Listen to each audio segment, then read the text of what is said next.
On December 5th, 1996, Serge Monast, an investigative journalist, is found dead in his apartment, just 2 years after releasing a book that made him a global conspiracy icon. According to the official report, Serge died of a sudden heart attack, but here's what I find strange about this. He was only 51 years old, and his latest physical showed him in perfect health.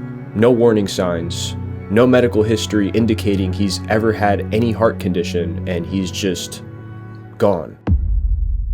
But his story didn't just start with conspiracies. Serge was a dedicated investigative journalist, uncovering stories about political corruption and economic manipulation back in the 80s. But by the early 90s, he began noticing the world moving in a strange direction. The Cold War was coming to an end, but experimenting with new technology and psychological warfare was far from over. This was a time when the US and Soviet Union weren't just racing to build weapons, they were racing to control minds. Serge's investigations took a sharp turn when he began exposing globalist agendas, secret societies, and psyops meant to manipulate the masses. And he knew exactly how dangerous this work was. In 1994, Serge releases his most explosive work yet, Project Bluebeam. He outlined the chilling theory we're all familiar with, a 4-step psychological operation devised by NASA, the United Nations, and the global elite to establish a one-world government and one-world religion by, well, using holograms and mind control to simulate an alien invasion. Needless to say, most people at the time didn't take this serious. They blew this off as a paranoid fantasy. But that all changed in September of 1996. Serge gets a knock at his front door. Without warning, his 2 homeschooled children are taken from him, placed into state care so they could receive a proper public education. This was a message. They were after him, and they weren't finished yet. December 4th, 1996. Serge gets another knock at the door. This time, it's the police. Serge is detained, and get this, accused of spreading misinformation that could threaten national security. He's interrogated for hours, questioned about his work, his beliefs, his sources, and then he's locked in a cell overnight. The next morning, December 5th, Serge is released, and just hours later, he's found dead in his apartment. So, here's a question I have.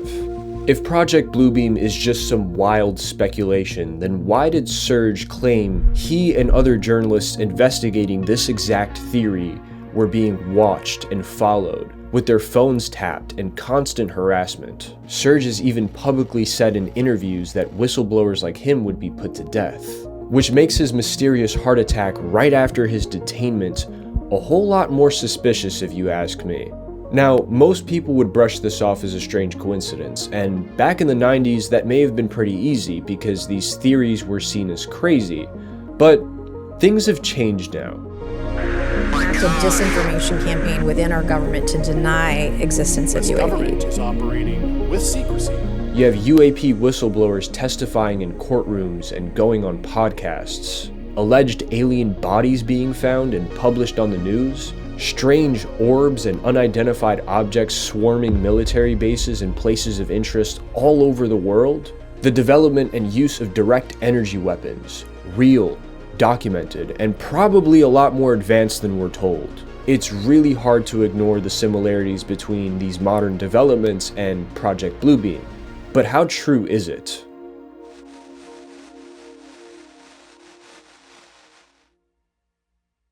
Just think how easy his task and mine might be in these meetings that we held if suddenly there was a threat to this world from some other species, from another planet outside in the universe. We'd forget all the little local differences that we have between our countries, and we would find out once and for all that we really are all human beings here on this earth together.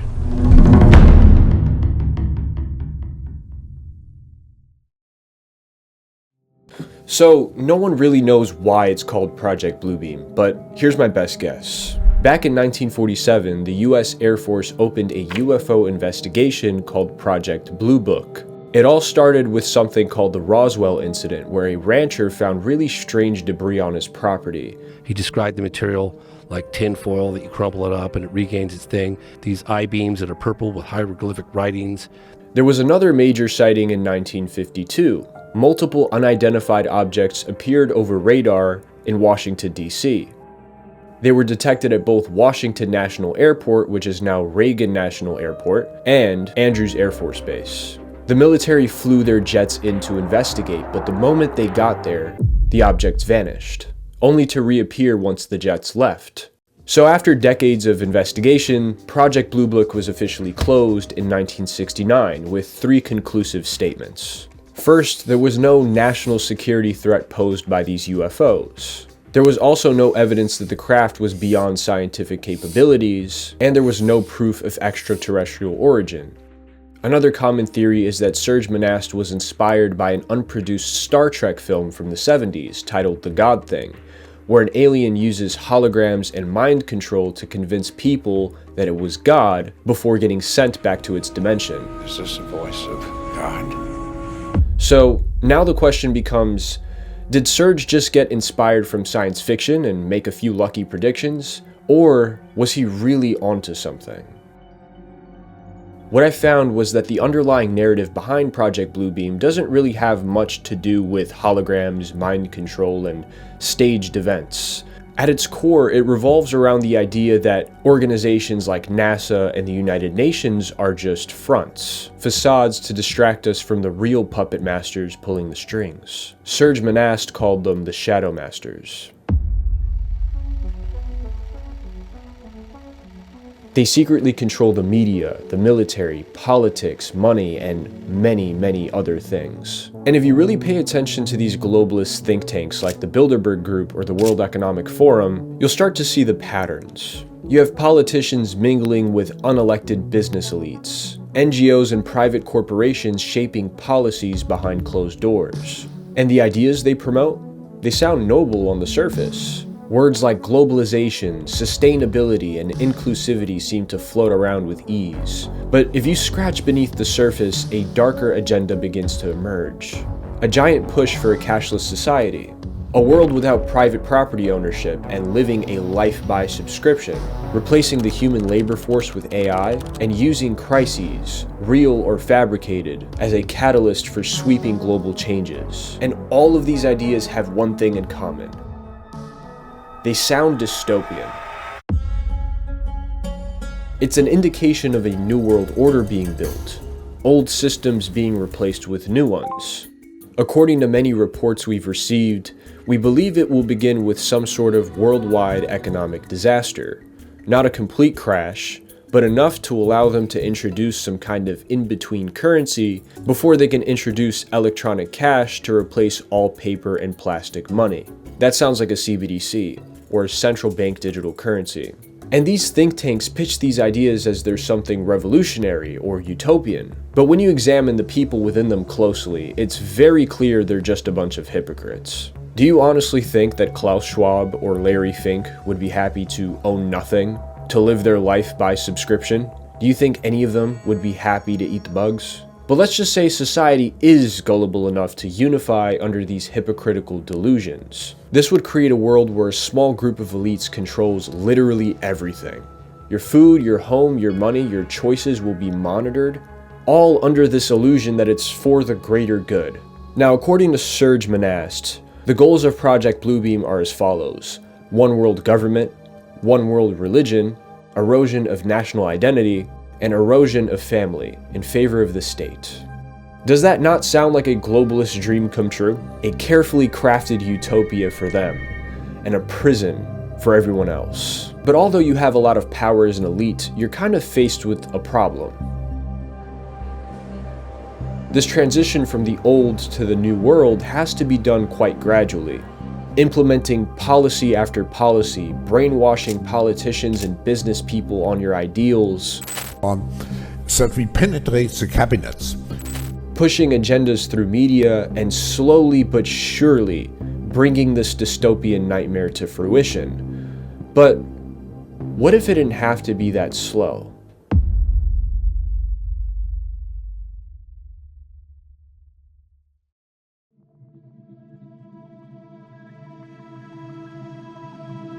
So you're an elite, and you want the quickest way to establish a new world order. What is the biggest obstacle standing in your way? Religion.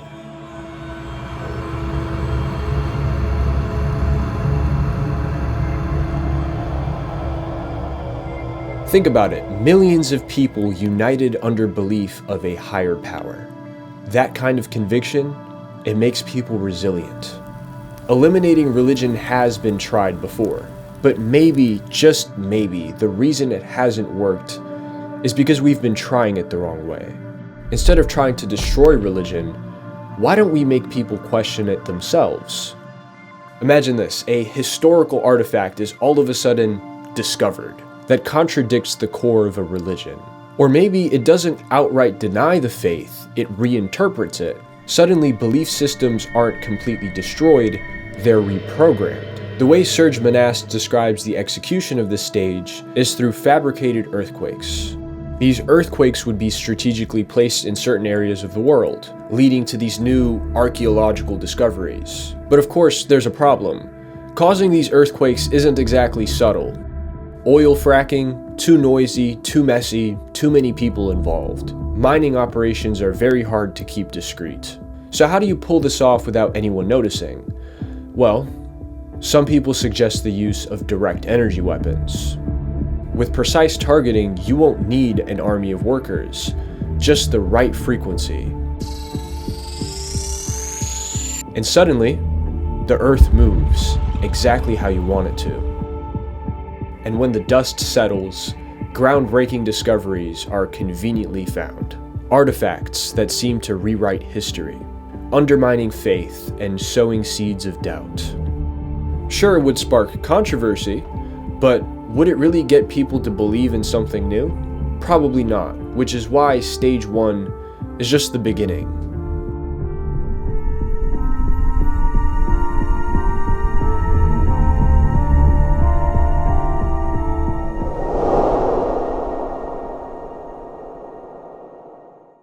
Hello and welcome to On the Record. Flying saucers, extraterrestrials, monsters from outer space. The government has been telling us for years that they're not real, but serious UFO researchers say a breakthrough may be very close. Some of the government scientists who worked on the top-secret project Blue Book are ready to talk. What's more, a series of revealing government documents have trickled out of the federal files, documents that paint a much different picture of the UFO phenomenon. According to Serge Monast, the next stage is normalizing the idea of extraterrestrial life. Not exactly through scientific discovery, not just yet, but through popular media. And if you really think about it, Hollywood has been at this for decades. We're talking Star Wars, Star Trek, The X-Files, Independence Day, the Alien series, movies, TV shows, video games, all subtly changing the way we view extraterrestrial life. Just keep watching, it's unbelievable. That's unreal. At first it was just entertainment, but over time it became conditioning. But the media alone isn't enough. To truly convince the masses, you need something that feels real, something that can't be just dismissed as fiction. That's when we start bringing in the whistleblowers. In the recent years, we've seen a surge of so-called UFO insiders, coming forward with very shocking claims. Government cover-ups, recovering non-human craft, interactions with interdimensional entities, yes, interdimensional. Court hearings, news interviews, viral testimonies. It's literally everywhere, and it feels like direct disclosure from the government is on its way. But here's where Serge's theory gets a little darker. He claimed that these whistleblowers aren't rogue heroes. They're strategically placed, given carefully crafted talking points by people much higher up the chain. So effectively, most of them are a part of the script, a controlled narrative designed to guide public perception. And it doesn't mean everything they say is falsified or wrong, it's just that they're given certain talking points to discuss. And others, they say we have to be careful about saying this or we're still consulting government. But what happens to the people who go off script or never had a script to begin with? Well, they might not make it to the news, or worse, they might disappear. But even as an elite, you know that these archaeological discoveries and these fake whistleblowers aren't really enough to get the ball rolling. Belief isn't just about what you're told, it's about what you experience. If we want people to believe in something supernatural, they'll have to witness it with their own eyes. And for that, we have holograms. Now, in all honesty, most videos of seemingly very advanced holograms are just CGI. They're not real. And the ones that do exist, they rely on physical surfaces like layered plastic, glass, or some sort of fog to reflect the light and create the illusion. But that won't cut it because we're not talking about a tiny projection on a stadium. We need massive, hyper-realistic holograms in the sky, which doesn't have a reflective surface. Right? There might actually be a way to do this, using Earth's ionosphere. The ionosphere is a layer of charged particles high in the Earth's atmosphere. It's known to reflect certain radio waves and electromagnetic signals. Serge Monast has actually described this process in detail. He claims that these holograms will be projected onto the sodium layer about 60 miles above Earth, and that we do see tests every once in a while, but they're called UFOs or flying saucers. In theory, we could use a very powerful ground-based transmitter. Think of something like the HAARP project. This transmitter could direct high-frequency electromagnetic waves at the ionosphere, and by manipulating the way those waves interact with those charged particles, you could theoretically create a visible projection in the sky, a massive, hyper-vivid, holographic illusion. It could mimic anything from an apocalyptic event to Jesus coming down from the sky. But even if you don't understand the science behind it, there's a few things that should be quite obvious already. This would require a lot of energy, advanced classified technology, and people working behind the scenes, large teams. And that right there is our problem. The more people we have involved, the more we risk having a rogue whistleblower. And there are really only so many mysterious heart attacks we can get away with. So, now what?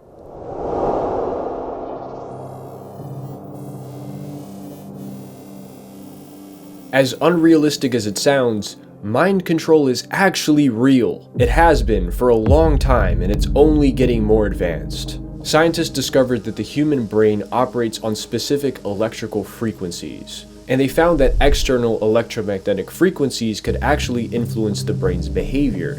It can induce agitation, confusion, and even hallucinations. You've probably heard of MK-Ultra, the infamous CIA mind control program that ran throughout the 50s and 60s. But they weren't just using psychoactive drugs like LSD. They were also experimenting with electromagnetic frequencies, sensory deprivation, and psychological conditioning. The goal was to alter behavior and to create a controllable subject. The official story says that these programs were shut down.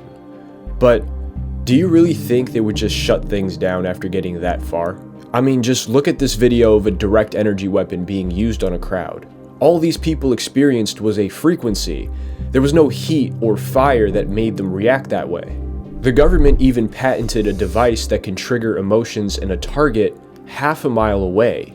Just think about that. A device that can trigger an emotion in your brain without having to touch you. And if this is the stuff that already exists in public knowledge, imagine the stuff they're not telling us about. So the theory suggests that we can use low-frequency waves sent out by satellites to reach people on Earth and mess with their normal electrical activity within their brain. And this would cause what Serge Monast likes to call artificial thoughts. And in all honesty, it works a lot better than the typical method of mind controlling, which is using the media. If you're able to send messages directly into someone's mind, there is no debate. They would have experienced the thing that you want them to experience, the voice of God. But Project Bluebeam goes even further because these frequencies are not just broad signals sent out to everyone. They would be personalized depending on your thought patterns, your habits, and anything else they can track on you. This would be done by first tapping into a massive database where they have everyone's information. And how would they get your information? Well, I guess your phone. Your phone tracks everything from the people you talk to the way you talk to them, to the things that you like to watch on social media, all of the things that you privately do, and it's also constantly listening to you. So, yeah, they have a lot of information on you, and if they really wanted to, they could use it to tailor a message directly to you. But of course, I'm a skeptic like you, and I know that there are practical issues with this. For one, directly targeting these signals to random people, to individuals, is probably really difficult to do. A broad signal is one thing, but personalizing it and sending it to a specific person is a whole different story. That's not to say that we don't have the technology to do this. I'm sure there are things we don't know about that exist, like we mentioned before, but it's a stretch. But let's just say, as elites, we had a way to actually do this. How exactly could we use this technology to advance our pursuit in creating a new world order? Well, the world is divided. We have different countries, and within these different countries there are different customs and traditions, and individuals who live within these countries have their own ideologies and beliefs and traditions. So, what do we do about this? How can we unify a divided world? Throughout history, nothing has brought people together faster than uniting against a common threat. Now, imagine if the enemy wasn't just another nation. It was something bigger, scarier, and out of this world.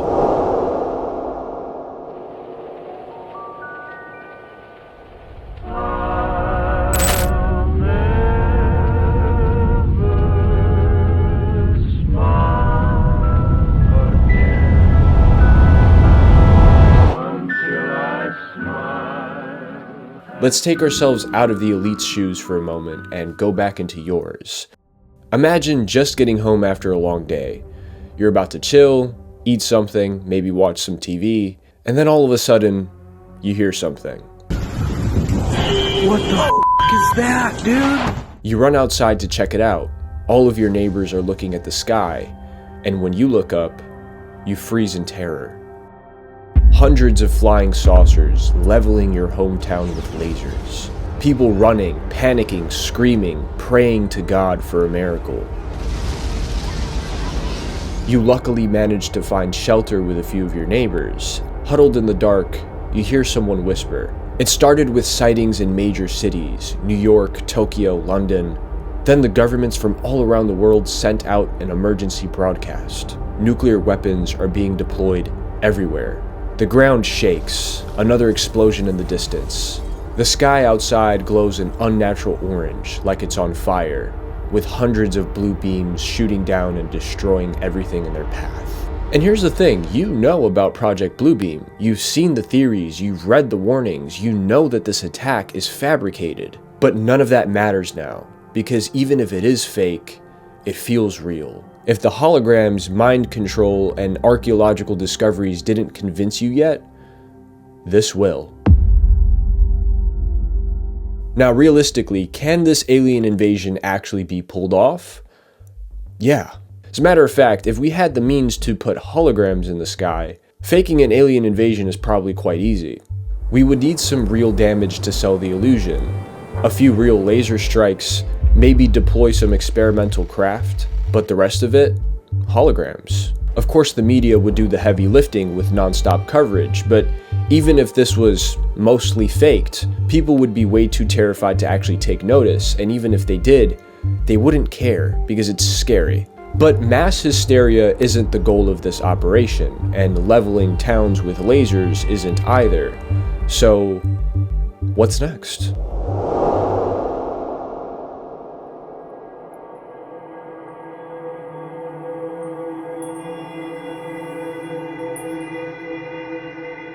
I'm gonna let you in on a secret. The elites have a specific methodology for controlling world events, and it's pretty simple. Create a problem, wait for the reaction, and then act like the savior and come in with the solution.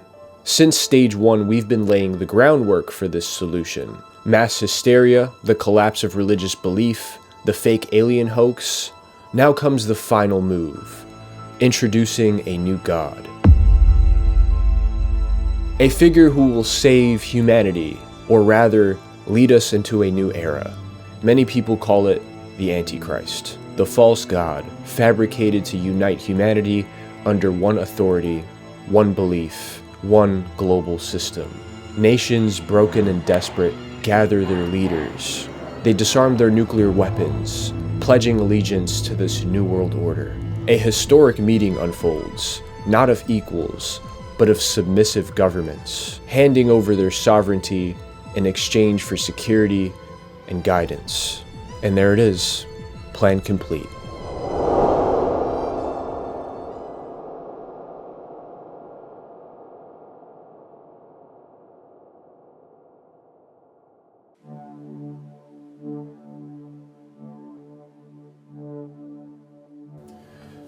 So I get it. It sounds unhinged. It really does. But it's really hard to ignore the parallels between this theory and recent developments.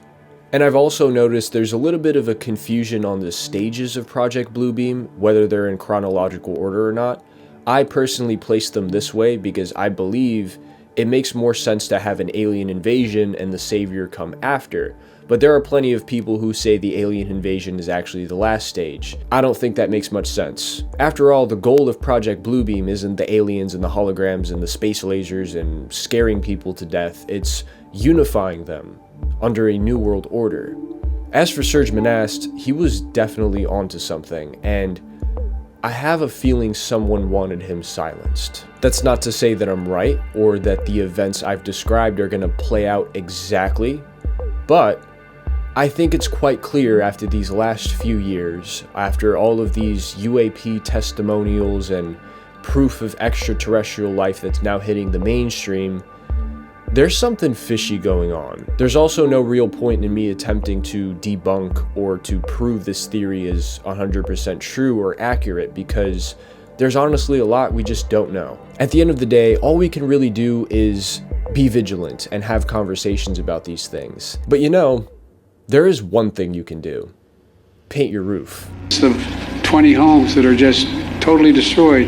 One home sitting there because it had the right roof on it. You notice you fly over in the helicopter, those places with good roofs, they didn't burn. It's the right materials. Yeah. So we gotta change them. But with that being said, stay curious, and I'll see you next time.